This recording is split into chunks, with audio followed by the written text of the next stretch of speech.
By all appearances, QAnon wants to disable the American experiment.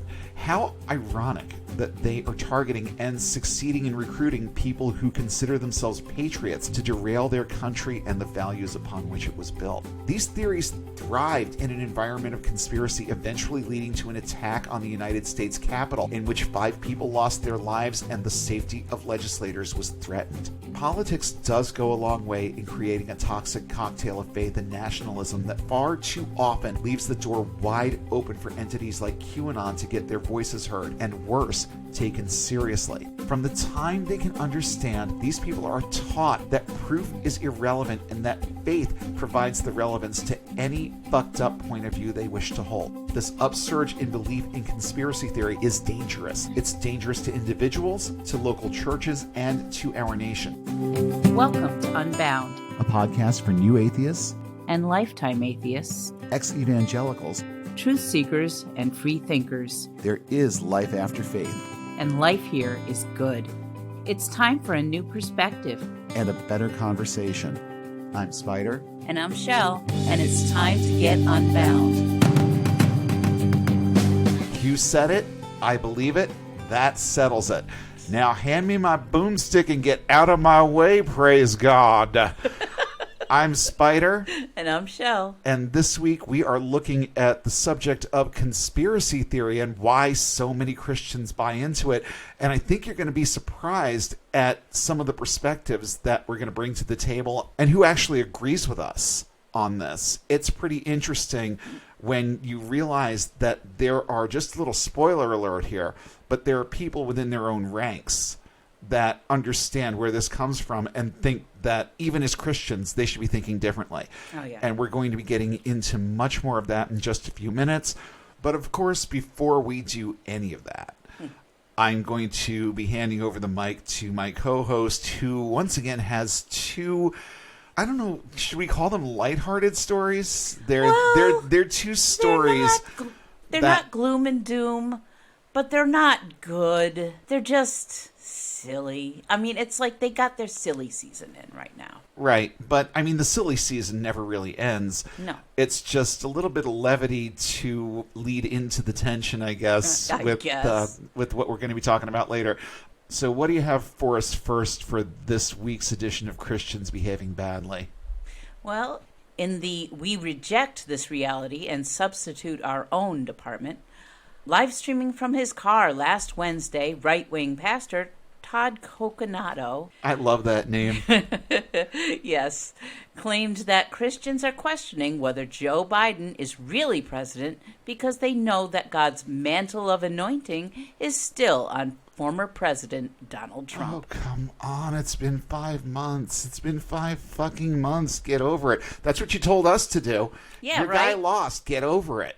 Well, guess what? Your guy lost. Get the fuck over it already. It's been 5 months. People say, well, you still think President Trump might become president again, Coconato said on his YouTube channel. I do, because I prayed about it, and I'll tell you, what God said to me was kind of shocking. I don't think it was shocking. Nothing that God says shocks me. No.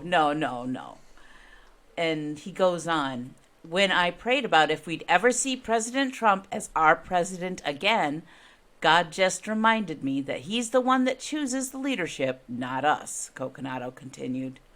I think he's a little coconato. Yeah, I think so too. He allows certain things to happen, but he also responds to the prayers of the righteous. And what he was telling me is that just like David, President Trump has the mantle of leadership, has the anointing of leadership. The mantle and the anointing. Both of them. He's doubly blessed. There's not much to say about him. Because, it's amazing how God's voice echoes the wants and desires of the person praying. Of course. And that's standard practice. And I will go back to that quote from Susan B. Anthony. She really had it spot on. She did. But yeah, he's one of just many evangelical pastors who are predicting Trump's triumphant return, even though Coconato concedes that it would depend on if Trump was feeling up to it, per Newsweek. Well, there's always some kind of an out. Yes, just in case he's not feeling up to it as a, however old he is, man who eats like 2 Big Macs and 2 Filet-O-Fish sandwiches 2 Big Macs every and 2 time he goes to Filet-O-Fish. Mickey D's. Oh my God! At my worst, when I was in the throes of my McDonald's addiction, and yes, I know it's not a real thing, but just work with me for a second here.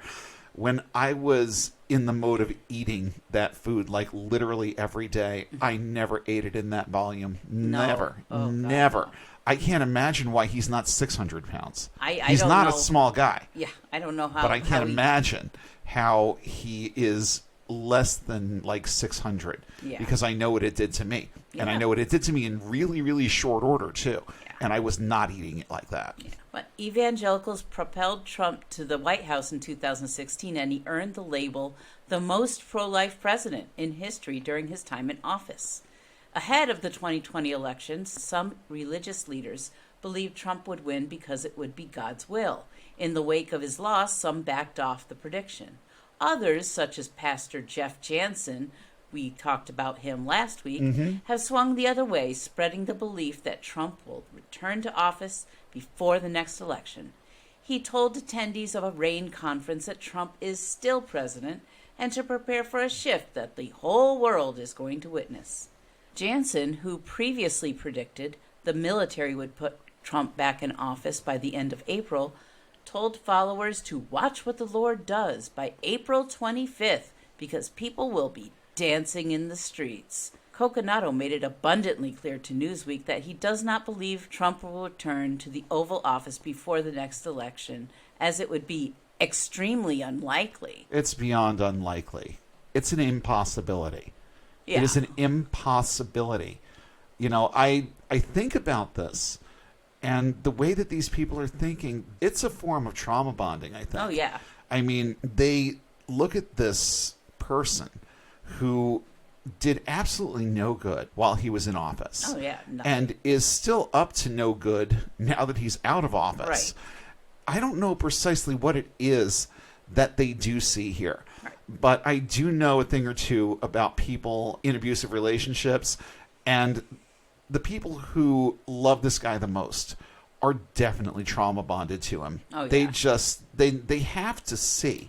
Outwardly, it's impossible to not see the train wreck that presidency was. You Right. have to be able to see it.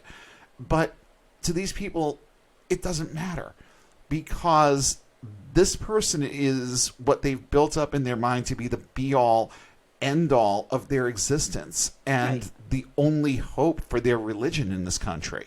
And Well- I understand. Intellectually, I understand.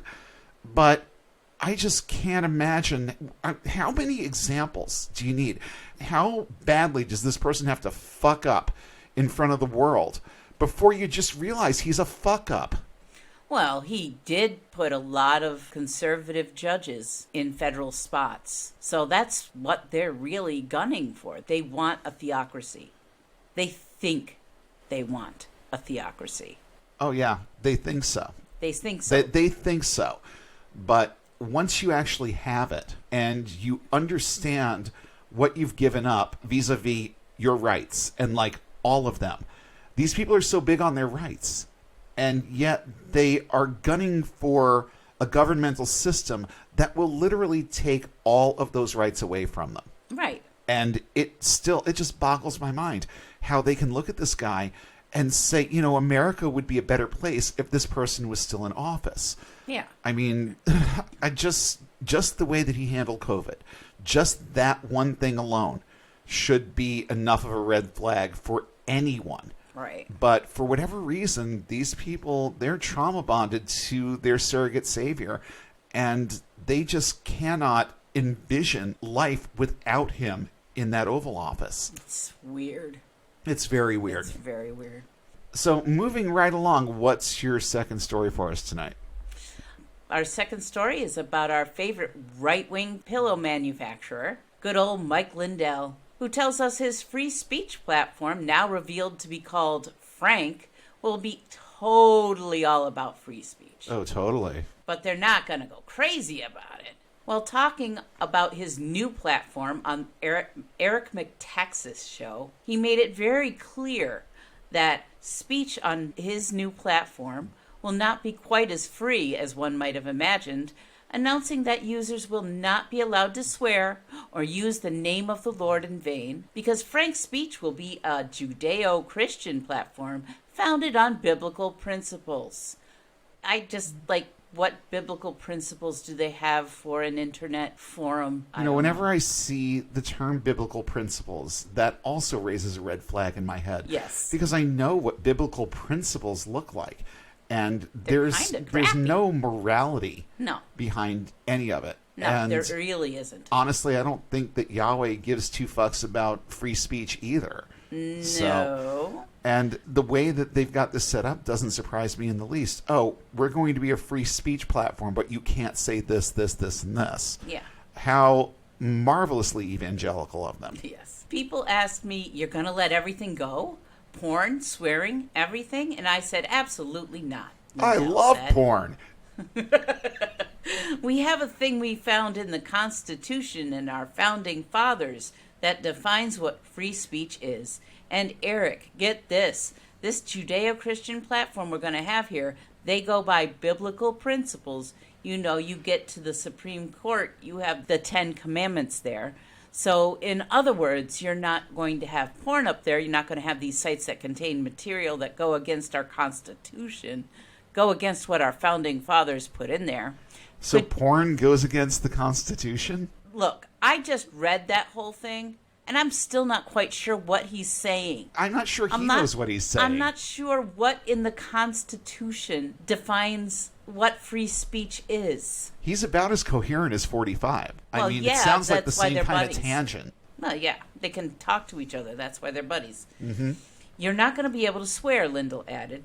There will be 4 words for sure you can't say. You can't say the C word, the N word, the F word, and you can't use God's name in vain. So I What guess he's a fan of concept. shit. I guess. I guess he's okay with words like shit. I guess. Wow, Metaxas responded. That's really puritanical. I like it. Of course you do. He also made it clear that he wouldn't suppress true free speech, which is apparently talking about things or people you might disagree with. He will apparently be suppressing lying, though, so that's good, right? Well, define lying. Yes. Because it sounds to me like there's going to be quite a bit of lying on this Frank platform.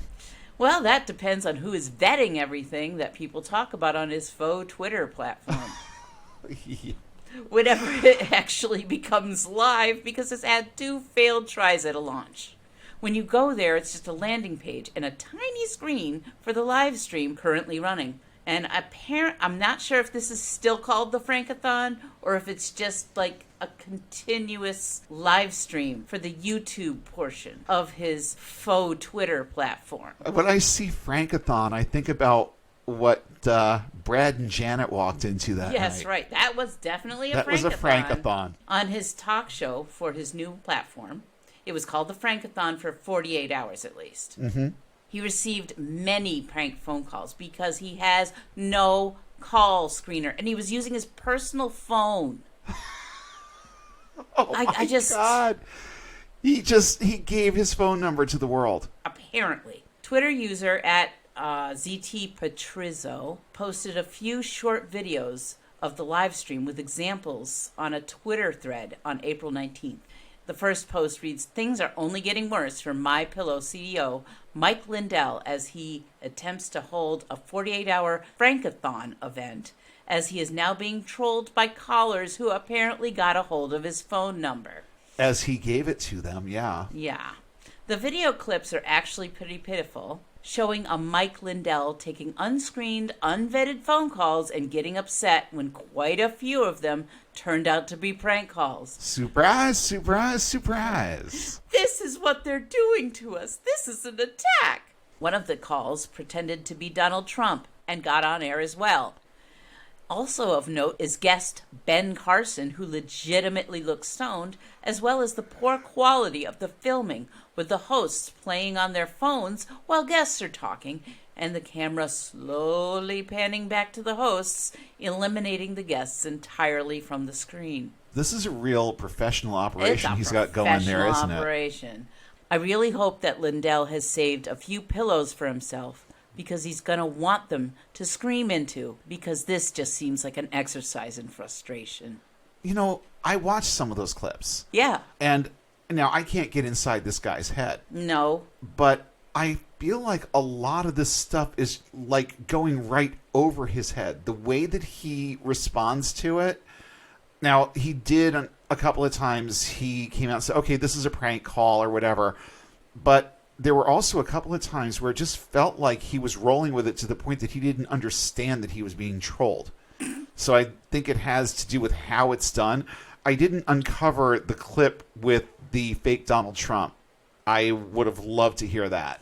Oh, just to hear how much it actually sounded like him and how long it would take a normal person to realize that you were talking to an impersonator. It was a fairly decent impression of him, but it was only like a greeting, and then he just started cursing at him. Oh my God. It was just terrible. Oh and I'm my like, God. I could swear that looked like his phone number. They're spoofing the president's phone number. No, they're not. I just feel like he's got way too much memory foam in his head from all the pillows. Oh yeah, yeah. And breathing in the chemicals from the factory. It just seems like he didn't understand what an undertaking this is, and you can't throw this stuff up in like a couple of months. It takes years to build a platform that's going to work. Well, it takes years to build a reputation. It doesn't take that long to build a platform. Yeah. And it certainly shouldn't take that long to put together a web show. I Right. mean, what he was doing, or what he is doing with this, he's touting this as kind of what did he say, a YouTube and Twitter hybrid? Yeah, he wanted a platform that he wouldn't get kicked off of. Well, yeah, so that means just like 45. That Right. means making your own Right. at this point. And that's what he's attempting to do. But we're talking about someone who has experience in various forms of media. It just looks to me like he's not taking it all that seriously himself. It doesn't seem like this is something that he feels a compulsion to do. It's more of an ego thing than it is him wanting to put out something that's going to be of actual quality. This is a grab for attention, and it's also, and I'm sure that in his mind he is seeing this as a way that he is going to eventually start monetizing the shit out of this. Right. But it's never going to happen. Yeah, and he's also brought another lawsuit against Dominion. And it's like, how do you have the money to do all of this? I think the answer is that he doesn't. No, he really doesn't. He really doesn't. People have stopped buying his pillows. I saw a huge end cap of them in Ocean State job lot. Really? Yeah. So there are still retailers that are bold enough to carry this shit. Yeah, but it's all like sold at a mega discount because they got to get rid of them. Right. Yeah. I mean, I can certainly see that. Just call them something else. Yeah. Don't let me know that this guy's name is on it. I can't even think of having one of his products in my house. Yeah. No, it's ridiculous. But I love this segment because it makes it that much more clear to me why I'm so thankful that I don't think that way anymore. Right. Because in this guy's mind, he's doing something bigger than he's actually doing. But I also don't think that he takes it all that seriously. I feel like he believes that the messaging itself is going to carry this. Right. And that's why he's not making that much of an effort to make it a good entertainment medium.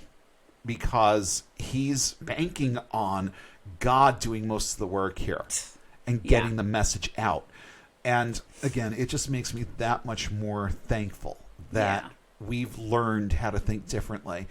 That we understand that if we are the ones that are going to accomplish anything in life, we're the ones that have to do it. Yeah. And we have to do it well. Mm-hmm. And especially if you are using some kind of a platform to relay some kind of message. I'm not saying that we have the most sleek and streamlined operation here with this show.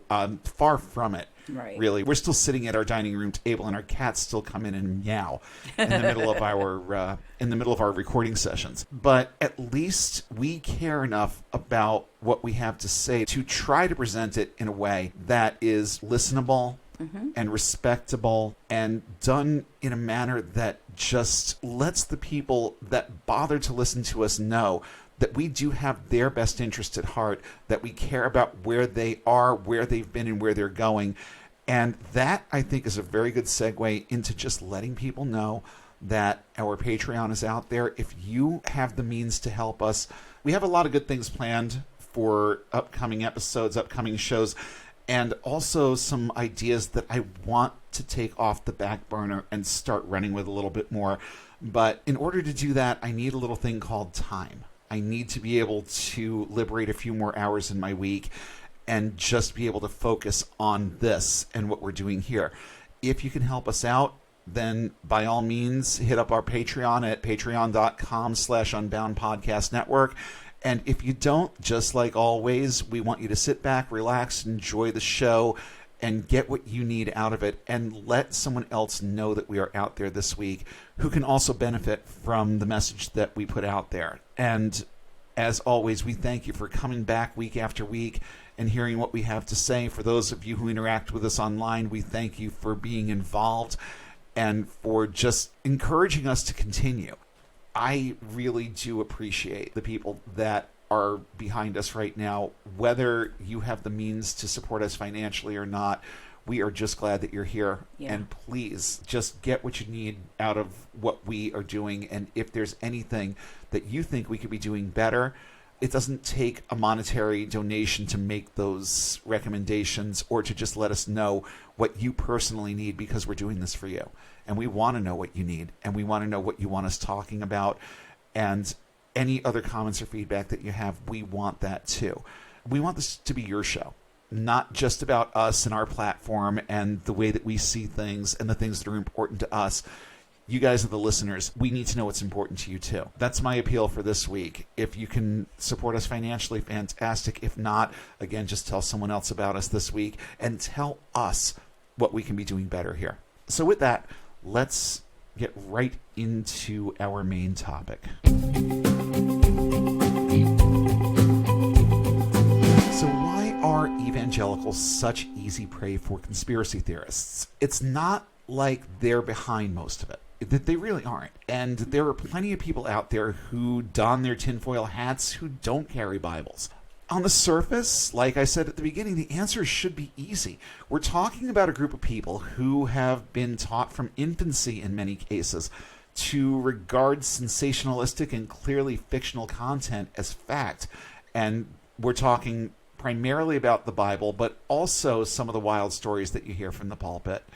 And some of the crazy shit that they try to pull off, especially when we talked a while ago about these traveling ministry groups and the sob stories that they always show up with. Well, you know, they have very good reason to believe that their stories are going to be bought hook, line, and sinker, and they often are. And in terms of the Bible, you know, it's not good enough for things like the creation myth to be allegorical. No. But that girl existed. That snake existed. The sin problem really was encapsulated in a piece of fruit and a decision. A dude actually lost his superhuman strength because the girl he was fucking cut his hair. A bunch of people literally destroyed a structure that modern demolition equipment would find difficult to fall just by yelling at it. Christians are taught to take all of this literally. And they're taught not to question authority. And by authority, I mean anyone who seems to know more about something than they do and has enough Jesus to back up their message. Yeah. And yes, they do come up with their own conspiracies. I mean, just look at the Satanic Panic. But like with anything else, they're largely one-trick ponies. The conspiracies they manufacture usually revolve around the supernatural. It takes outside sources to fuel the flames of things like COVID denial and anti-vaxxing and anything that doesn't have a direct spiritual lean. But there is way more to it than that. And we're going to examine some of the deeper reasons why some Christians, particularly evangelicals, buy into so much conspiracy absent of any kind of logic, counter-argument, or proof.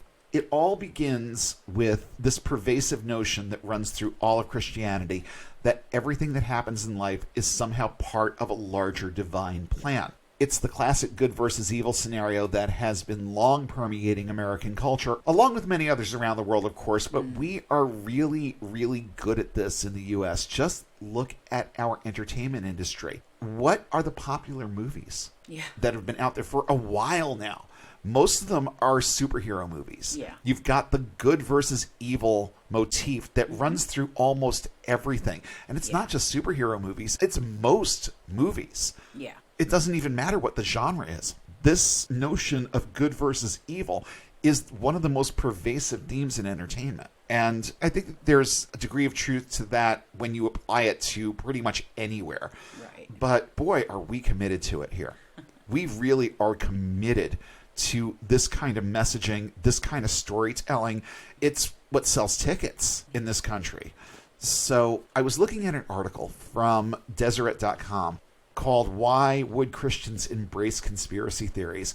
And again, it's one of those things where this didn't surprise me, but I still found it a little bit shocking just seeing the numbers in front of me. Quote, around 4 in 10 religious Americans who are members of a local congregation believe the results of the 2020 election were not legitimate, according to the January 2021 American Perspective Survey, a study conducted by the Survey Center on American Life, a project of the American Enterprise Institute based in Washington, D.C. Just under 1 in 5 accept the QAnon conspiracy theory that former President Donald Trump has been fighting a cabal of child sex traffickers led by Democrats and Hollywood elites. Wow. Again, David A.R. White, are you listening? Mm-hmm. There's a lot of fodder right there. Yeah. The Reverend Mark Fugit, pastor of Round Grove Baptist Church in Miller, Missouri, is one of many religious leaders who has noticed an increase in conspiracy theater chatter in the local church. What was once a fleeting, sometime sort of thing has become more commonplace since the days leading up to and during the 45th presidential administration. He said, quote, I would say that we have a lot more people who are QAnon adjacent. They're sharing content and repeating stories, and they have no idea where they are from. He also stated that things he hears from his congregants about QAnon and other conspiracy theories are, quote, rooted in fear. No surprise there. The fear factor, it's not just for local churches anymore. Now, let's quickly define what QAnon is if anyone is still fuzzy on this. From the same source, QAnon is a web of wide-ranging conspiracy theories that has gained increasing attention since 2016 when it came to public attention during the presidential campaign. It is propagated by someone referred to as Q, who claims to have access to insider information which is doled out to the public in bits and pieces known as Q drops. Why not Q tips? On social media sites. Among QAnon's conspiracy theories, which have been widely debunked and discredited, is the idea that former President Donald Trump is fighting a global ring of child sex traffickers. Right. And the wiki for it goes into much greater detail. I just don't want to sit here and talk about them all night. So I'm just putting the link to the wiki right there in the show notes. And if you don't know a whole lot about QAnon, well, you'll know everything that you ever wanted to know and more when you read this. And I'm just going to sort of leave that there. And just as a little bit of a preview, it has a Pure Flix abuse victim movie vibe to it that I don't think even that David A.R. White would really be able to pick up and run with. Getting back to the Deseret.com article, there's another quote here that I thought was interesting. QAnon represents a consolidation and repackaging of various fears and conspiracy theories that have attracted people for decades, if not centuries, said Joseph Usinski, co-author of American Conspiracy Theories and a professor at the University of Miami. Quote, those things predate QAnon. The problem is that QAnon adopted them. Their messaging isn't even unique, just very sharply focused and presented in a way that appeals to their target audience. Now, whether QAnon is really just one person or a network of subversives, and I think the latter is a lot more likely at this point, even if it didn't start out that way. One thing about QAnon is clear. It operates with a goal of weaponizing evangelicals and using that toxic cocktail of faith and nationalism as the explosive in every bomb they drop on social media. And their plan is working. I keep thinking about Ender's Game and how one kid from galaxies away managed to take down an entire alien race in an initiative based largely on conspiracy theory and prejudice. By all appearances, QAnon wants to disable the American experiment. How ironic that they are targeting and succeeding in recruiting people who consider themselves patriots to derail their country and the values upon which it was built. And they figured out early who their most effective mouthpieces would be. It only took a week before QAnon started playing the scripture card. They played right into the hands of white evangelicals, and their message has been gaining momentum ever since. And to me, there has to be more to it.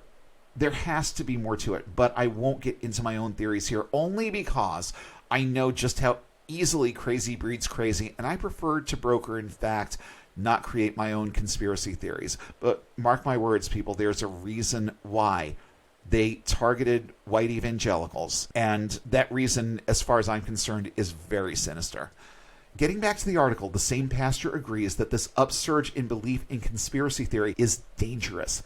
It's dangerous to individuals, to local churches, and to our nation. What he doesn't get around to saying is that this is the monster that he and many others have made.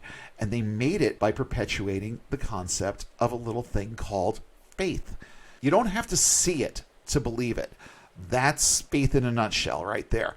American evangelical churches are finally starting to reap what they have sown, and we have seen graphic examples of how, most of which having to do with American politics just in the last few months. And politics does go a long way in creating a toxic cocktail of faith and nationalism that far too often leaves the door wide open for entities like QAnon to get their voices heard, and worse, taken seriously.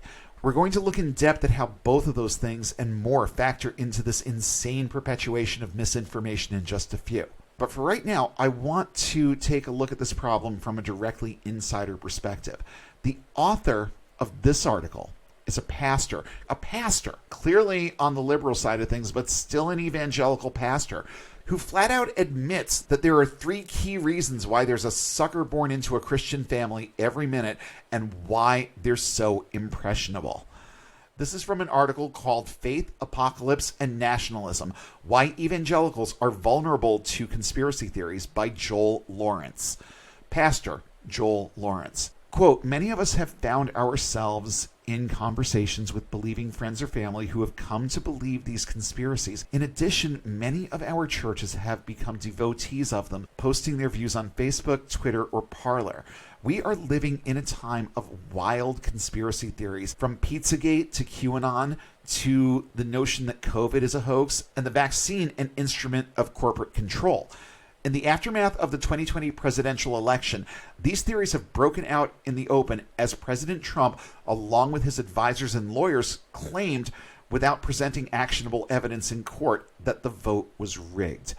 According to the presidential narrative, this vast conspiracy involved Hugo Chavez, Dominion voting machines, Republican governors and secretaries of state, Democratic poll workers in largely African American cities, Antifa, and countless others. These theories thrived in an environment of conspiracy, eventually leading to an attack on the United States Capitol, in which 5 people lost their lives and the safety of legislators was threatened. As pastors, we must ask, how have we arrived at the place where millions of Christians have placed their faith in these theories, which have no grounding in reality?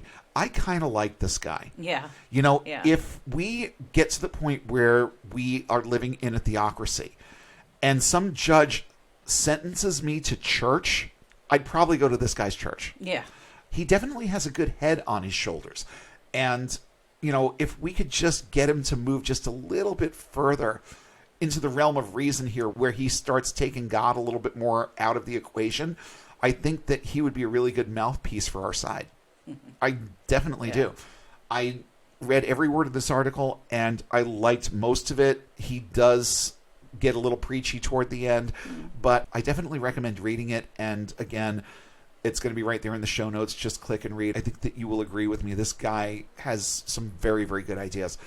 And he springboards off of everything that he said there by highlighting 3 key elements of the experience of evangelicalism that are likely culprits to this propensity for believing conspiracy theory. The first one I just mentioned a couple minutes ago is the simple concept of faith. And a couple of his own words here to state the manifestly obvious. Faith is essential to Christianity, but conspiracy theories also operate by faith. Let's not forget that it takes a lot of faith to believe this shit. And then there's the concept of looking behind the appearances for a larger narrative. And the immediate thought that I had with this one was the whole thing with alternative facts. Yeah. I mean, when I first heard that phrase, my reaction to it was shock and then anger. Because who believes in any such thing? Well, guess what? These are the people that believe that. Yeah. And that messaging was not aimed at people like us. It was aimed at people like them. Because now the notion of alternative facts is in people's minds. So the truth really doesn't matter at that point. Because there's the truth, and then there are the alternative facts. They're looking behind the appearances to find a larger narrative. Our friend Mr. Lawrence goes on to say that many evangelicals in the Trump years looked for patterns and actors lurking behind the appearances, and so were captured by theories with no basis in reality because their training in faith taught them not to believe that reality is all there is. And I liked this one in particular. A common observation regarding conspiracy theories is that they thrive in times of disruption. The QAnon conspiracy exploded in popularity when the COVID pandemic hit, incorporating theories about COVID as a bioweapon unleashed on the world in order to assert a new world order. Belief in Trump's claims about the election are fueled by fears of the end of Christian America or the triumph of the secular and the destruction of our way of life. I'm sorry, your way of life is not going to be destroyed under secularism. Your freedom of religion is going to be even more hotly protected. Right. It's just that you're going to keep it in your own fucking corner and leave us out of it. Is that Right. okay with you? Experts tell us that these theories grow in times of disruption because the human psyche has difficulty dealing with the uncertainty and fragility of life. And that's very, very true. Why on earth do people cling to these beliefs about heaven and hell and there being anything after we die? Because it's something that we don't have the answers to, and we talked about this a little bit last week too, where you don't have the answer to a question, so the answer must be God. And they cling to these thoughts of God because God is in charge of what happens to them after they die, as far as they're concerned. He goes on to explain the thought process and how quickly the evangelical mind gets steered in the direction of conspiracy. Something couldn't really wipe out our entire species, could it? Isn't God greater than that? It must be some kind of hoax. Bill Gates trying to microchip us or something. You see, where it just goes from one extreme to the other. So because we don't have an answer to the question, all of a sudden it just has to be this far out thing because their faith is such a far out thing. And there's nothing simple in terms of explanation for anything when it comes to God. So there can't be a simple explanation to any of this either. It has to be a hoax, and there has to be something sinister behind it. So who are we going to point the finger at? Well, let's talk about Bill Gates and microchips, I guess. Who gives a fuck? And then he says something else interesting here, which is, it's a biblical concept. He says faith is not dependent on sight. This right here is the central reason why these people never need proof of anything. They just decide to believe shit, and they believe it because seeing may be believing, but the two don't necessarily have to go together. Think of the story of doubting Thomas in John 20, or Paul urging us to walk by faith, not by sight in 2 Corinthians 5:7. Over and over again, we hear the same message oozing out of the pages of the New Testament. Belief, good. Asking for proof, bad. This is the core message in those two examples. We also see it in 1 Corinthians 13. For now we see through a glass darkly, then we shall see face to face. And in the litany of ways people exercise their faith chronicled in Hebrews 11. From the time they can understand These people are taught that proof is irrelevant and that faith provides the relevance to any fucked up point of view they wish to hold. The more I think about this, the more I feel for the average pew sitter. And, that's true. There's my empathetic side coming out. They're part of this, but I feel for them. How utterly deprived they've been of the luxury of independent thought. We take it for granted because we're allowed to think the way that we want to. Right. These people, they remain in this place where it's not even an option that's presented to them. It pulls at my heartstrings to think of how incapable their faith has made them to apply reason to anything. Again, it's not their fault. It's the fault of the system that just plugs their brains full of this shit and doesn't leave room for them to question any of it. I personally cannot imagine living inside a mind that is that much of a prison. Even when I was one of them, I still had a big enough window to the world outside open in my head to know that there was a bigger world out there and that it offered more than what I was settling for. Most never even make it that far in thinking about this. Most never understand concepts like facts and truth in any mature adult way because there's no one in their life that is actively teaching these things to them. The second thing that Pastor Lawrence, and yeah, I'm going to respect the guy. He's a respectable guy. Next thing Pastor Lawrence brings up here is the concept of apocalyptic thought. And he says, quote, large segments of evangelical Christians have been trained to look for a roadmap to the future in apocalyptic literature, especially the book of Revelation. Remember the whole Wormwood Chernobyl thing? Oh, yeah. I think that's one of the biggest ones in my lifetime. Oh, definitely. With the word Chernobyl being translated to wormwood, and wormwood being the name of the star that falls to earth and poisons a third of the waters and all of that. And he goes on to say this apocalyptic fervor creates a ready market for prophets who make claims to have heard from God. What exactly it is he is doing in a particular historical event. In this time, untold numbers of prophets have made claims about the election, declaring that God has raised up President Trump as his instrument for saving Christian America, and that God has declared that Trump would have a second term. These prophets claimed to receive a word from the Lord and have called millions of their followers to trust their word. Their word. Therefore, anything that would stymie President Trump's second election must involve satanic forces manipulating the deep state or election software algorithms or what have you.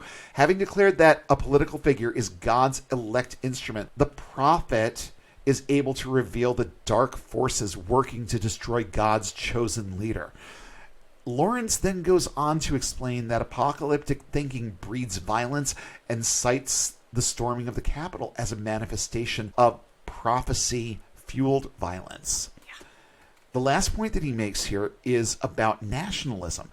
At the heart of Christian nationalism is the notion that America is a unique instrument of God in the world. Many evangelicals believe that America plays a central role in the book of Revelation and that we are the power that rises up and demonstrates the true power of God to the world. We are the shining city on a hill, as it were. They think that America has been somehow chosen by God to be the force that carries out his will in the world even now. And their message is that we have to start now if we're going to be the global presence needed to take down the Antichrist. Let God arise and let his enemies be scattered. I smell another David A.R. White movie coming on, although I think it's been done already to a degree. We'll just not think about the road warrior state of affairs he depicts in his Revelation Road movies for just a sec. Because if America is supposed to be this great shining light on a hill, then why is it depicted like that? Yeah. Because it's a movie. And it sells subscriptions. That's why. But Christian nationalism is primarily about three things. It is about securing and protecting Christian values. I think immediately of the moral majority and the way that that one group managed to get this whole ball rolling with the involvement of evangelicalism in politics. Then there's the imposition of Christian morals on law and governance. Sharia law, anyone? Does this sound like a good thing to you? It sure as fuck doesn't sound like a good thing to me. And then there's the belief that we, and by we I mean atheists and secularists, are the enemy, and that as a people belonging to God, this country has the obligation to silence us, vilify us, and taint the reputation and interpretation of all things secular and establish governance from a God-driven perspective. Pastor Lawrence then says, quote, the sense that America is being taken over by godless secularists, thereby threatening America's status as a blessed nation, is an important factor for understanding why so many evangelicals voted for Trump and why so many were willing to believe him as he promoted conspiracy theories.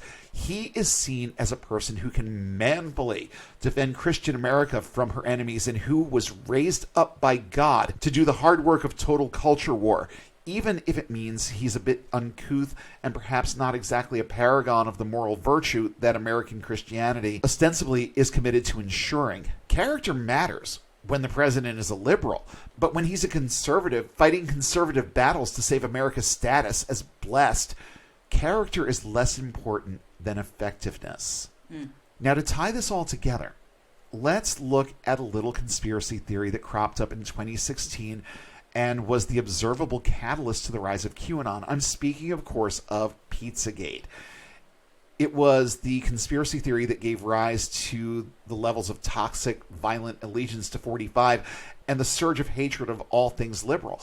Hillary Clinton was abusing kids in the basement of a DC pizza parlor. I mean, just read that sentence aloud a few times and marvel as it just starts sounding crazier and crazier and crazier.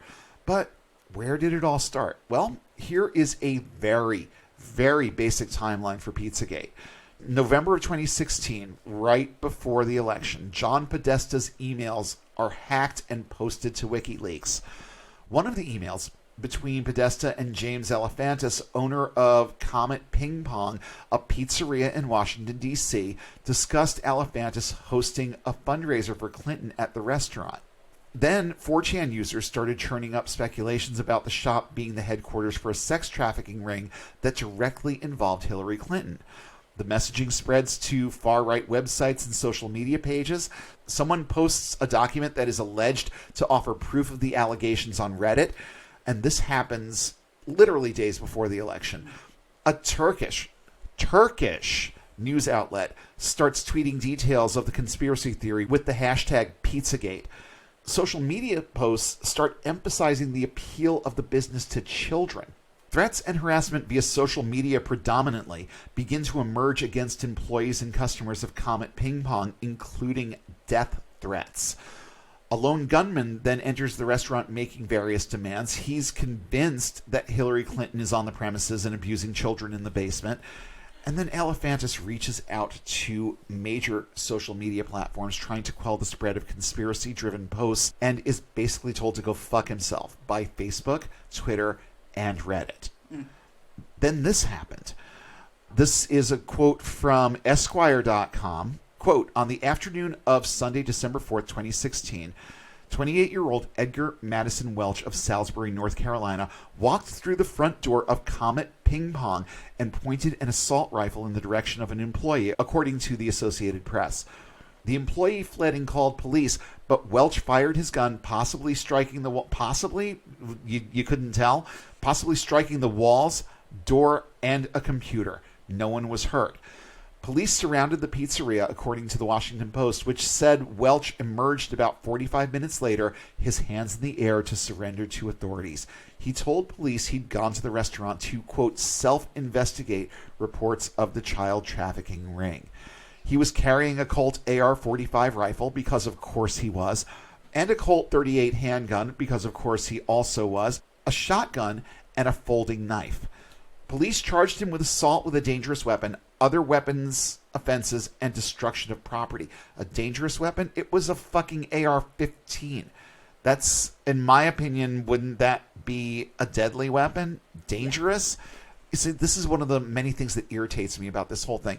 It's like these people are being protected by the language that the press uses about them. A dangerous weapon. Fuck that. It was an AR-15. Could have taken somebody's goddamn head off. That is a deadly weapon. Don't Yeah. make this guy sound less dangerous than he actually was.